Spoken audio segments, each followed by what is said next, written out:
وصحبه أجمعين.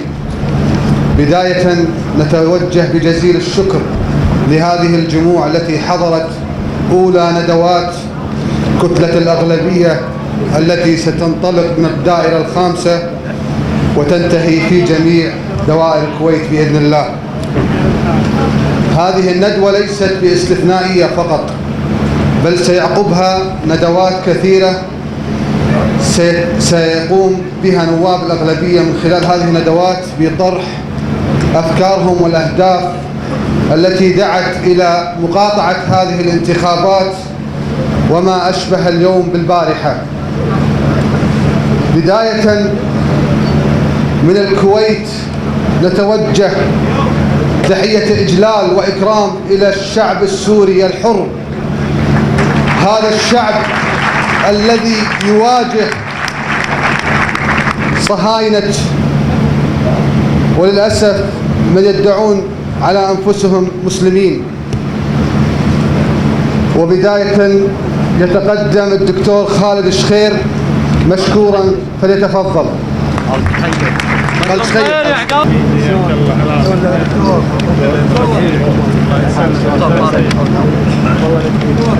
بسم الله الرحمن الرحيم، والحمد لله رب العالمين، والصلاة والسلام على أشرف المرسلين وعلى آله وصحبه الطيبين الطاهرين ومن تبعهم بإحسان إلى يوم الدين. أما بعد، أحييكم بتحية الإسلام الخالدة، السلام عليكم ورحمة الله وبركاته. في البداية أود أن أبين نقطة مهمة جدا تحاول السلطة الترويج لها في الفترة السابقة، إن الصراع اللي قاعد يصير في الكويت هو بين الأغلبية والسلطة أو بين المعارضة والسلطة، لكن الحقيقة اللي يجب أن يدركها الجميع أن الصراع اللي قاعد يصير هو صراع شعب ضد السلطة. اليوم السلطة قاعد تحاول تضرب المعارضة بما فيها كتلة الأغلبية، وأنهم أطلقوا الإعلام الفاسد وتكلموا، لكن اليوم ردت عليهم الأغلبية. وللأسف الضرب مو بس من السلطة، الضرب من البعض من يدعي أنه ليس بخندق السلطة، ولكن حقيقة الأمر هو في خندق السلطة. لما يتكلم ويتهجم على المعارضة، يقول هذه المعارضة لم تقدم مشروع، هذه المعارضة متمسكة بالكراسي. ردت المعارضة، ما في معارضة بتاريخ الكويت السياسي توجه خطاب شديد اللهجة إلى رئيس الدولة.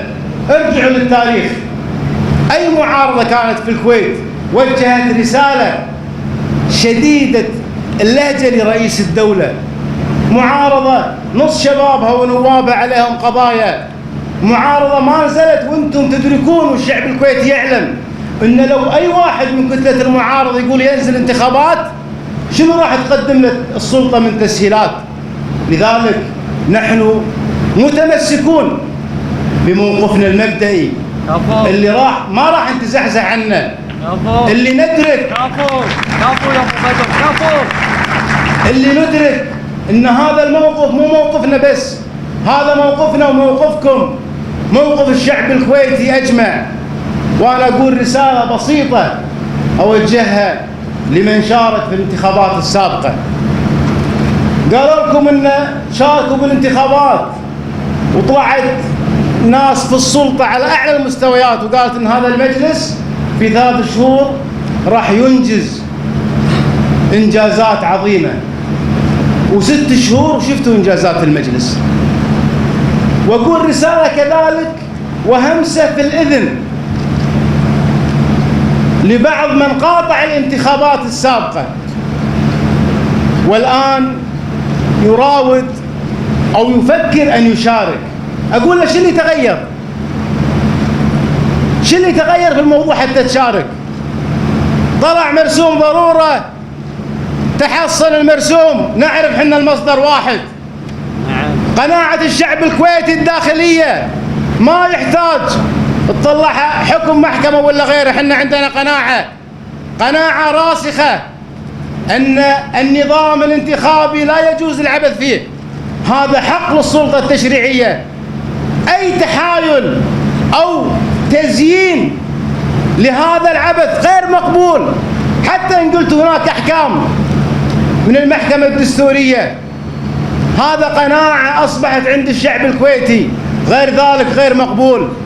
وأنا أقول حق الناس اللي قاطعوا الانتخابات في 1/12 واليوم يفكرون أنهم يشاركون. حنا سنة كاملة طلعنا انطقينا وانضربنا في المطاعات، عيالنا في السجون. ليش كل هذا؟ ما كنا بعد المرسوم نقعد في بيوتنا ونروح نطعن في المحكمة الدستورية وننتظر القرار. اللي قاعد يتحجج بحكم المحكمة الدستورية كان قاعد في بيتك وما طلعت وما شاركت في الحراك على مدى سنة وقدم طعن للمحكمة الدستورية، وبعد ذلك تقبل في حكم المحكمة الدستورية. لكن حنا اليوم نقبل بقناعاتنا، ما نقبل بغير ذلك، قناعاتنا المترسخة. كابو يا حق الخير كابو. واقول لهم بيت للاخوان المترددين، انا اخوف ما اخاف ان ينطبق عليكم بيت الشاعر: اصبحت مثل معايد القريتين، اصبحت مثل معايد القريتين، لا صاد خير ولا سلم من ملامه. انت اليوم اقنع نفسك من داخل، لا تسوق مسببات غير منطقية. لا تقول والله اليوم الحكم المحكمة الدستورية وغير ذلك. حكم المحكمة الدستورية لنا ملاحظات عليه وراح نقولها. حنا اليوم لازم نتكلم صوت عالي. هناك تساؤلات، والمحكمة الدستورية على المحك والقضاء على المحك.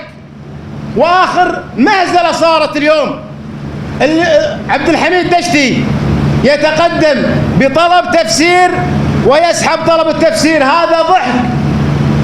اللي يبي يطوع مؤسسات الدولة ليفرض دولة المشي خلينا نقول له معصي. واقرأ التاريخ جيدا. تحاول أن تسخر القضاء وغير القضاء لصالحك، لا. وإحنا نسأل المحكمة الدستورية سؤال منطقي. اليوم مبررات مرسوم الضرورة هي نفسها ردود المحكمة الدستورية للتأكيد على دستورية الصوت الواحد، تقريبا نفس المبررات. لكن أنا في مبررات المرسوم الضرورة ممكن ألتمس عذر، أقول لأن مرسوم الضرورة طلع بمبررات اللي هي الحفاظ على الوحدة الوطنية وحقوق الأقليات. نقول لا، ممكن نقبل مبرراته لأن ما تم تطبيق هذا الصوت الواحد. لكن المصيبة إن حكم المحكمة الدستورية يجي يأكد بعد 6 شهور. يعني لما طلع المرسوم ما كانت نتائج الصوت الواحد، ما كانت نتائج انتخابات الصوت الواحد واضحة لنا.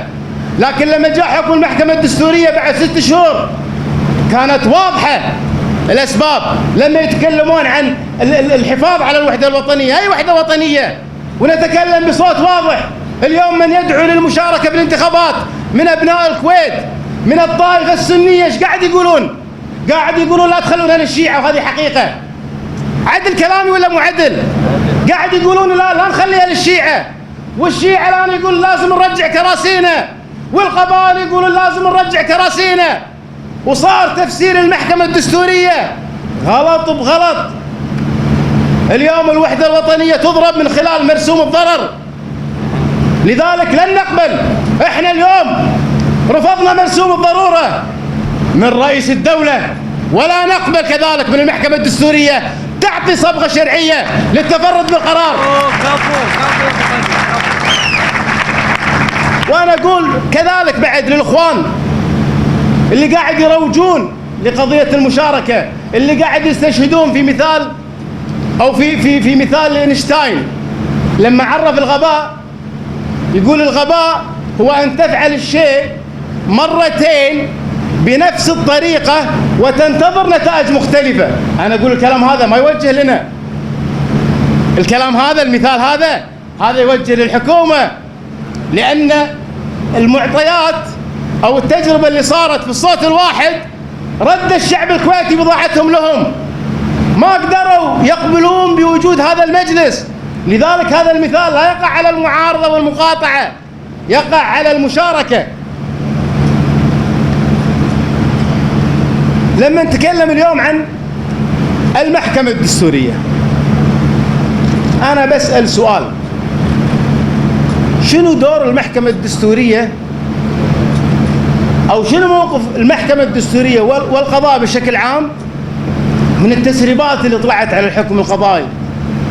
اليوم أنا إذا بعرف أي حكم قضائي أتابع أحمد الجار الله بصراحة.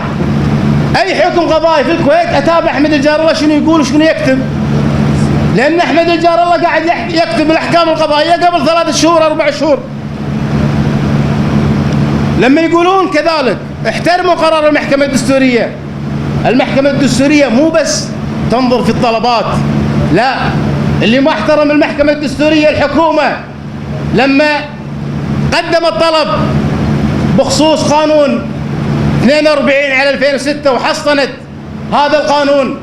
هني التلاعب.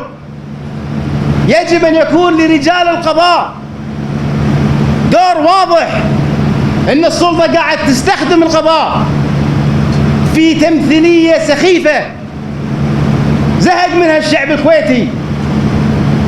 لذلك هناك تساؤلات كثيرة وأنا أطرحها وأتمنى ألقى لها إجابة. رئيس المحكمة الدستورية المستشار الفاضل لماذا لم يكن في محكمة التي نظرت في دستورية الصوت الواحد؟ وهو أقدم رجل في القضاء، وهذا الموضوع كان يهم الشعب الكويتي ومفترق طرق. لماذا المرشد لم يكن عضو في هذه اللجنة؟ والسؤال المنطقي الآخر، لماذا خرج عادل بورسلي المستشار وهو كان حاضر جلسات المرافعة لكن جلسة الحكم انسحب؟ هذا تساؤل يطرح أي مواطن كويتي. ايش قاعد يصير في المحكمة الدستورية؟ شنو اللي قاعد يصير؟ الناس اليوم تسولف في دواوينها الخاصة وتتكلم، ثقوا بالله إذا ما أصلحت الأمور الناس تطلع تتكلم بالشارع.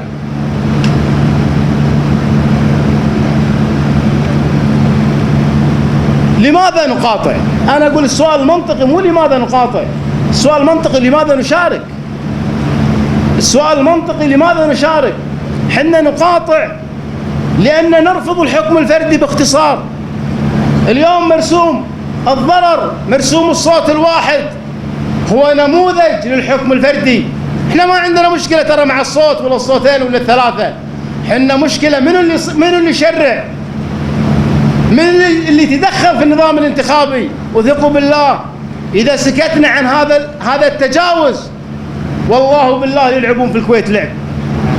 لذلك لن نقبل، وحنا مستمرين ما نقبل أن يكتب التاريخ في يوم من الأيام وكلكم يعرف شنو صار في 90 اللي نزلوا انتخابات الوطني لهذه اللحظة وهم يعيرون بدخولهم انتخابات. حنا ما نقبل كذلك أن ابنائنا وأحفادنا، ولا نقبل أن التاريخ يكتب أننا خضنا هذه الانتخابات، انتخابات الصوت الواحد، انتخابات التفرد، انتخابات الحكم الفردي.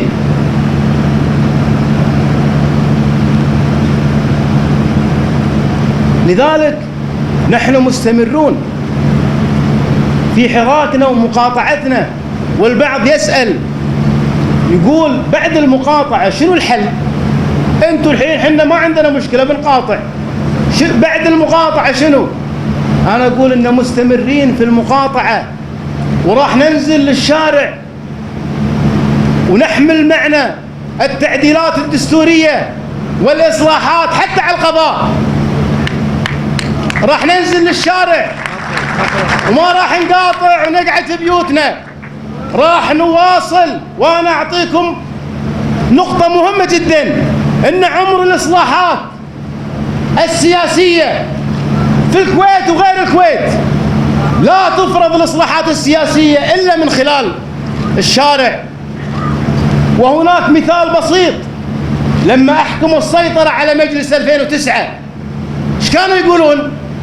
لما كانت عندهم أغلبية في مجلس 2009 كانوا يقولون أي شيء عندك تفضل روح استجوب، رجاء لا تطلعون برا ساحة إرادة، في برلمان عندك فعل أدواتك الدستورية.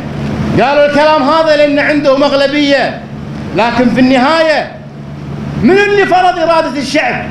أقلية مجلس 2009 ولا فرضت إرادة الشعب من الشارع.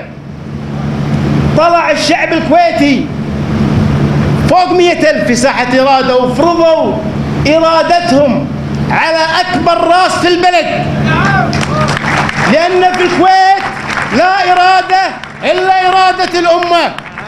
اصحوا يا أسرة يا حاكمة، اصحوا وشوفوا ايش قاعد يصير في البلد. احنا ما راح نقبل اللي تكرر في 90 لما غيبت إرادة الأمة وجبتوا مجلس صوري وقلتوا سحابة صيف راحت الكويت.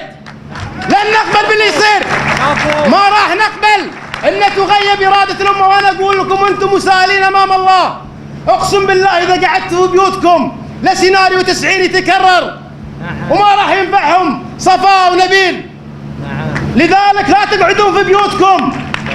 القضية ما هي قضية كرسي فلان او فلان، القضية قضية بلد، وانتم قاعد تشوفون الوضع الاقليمي.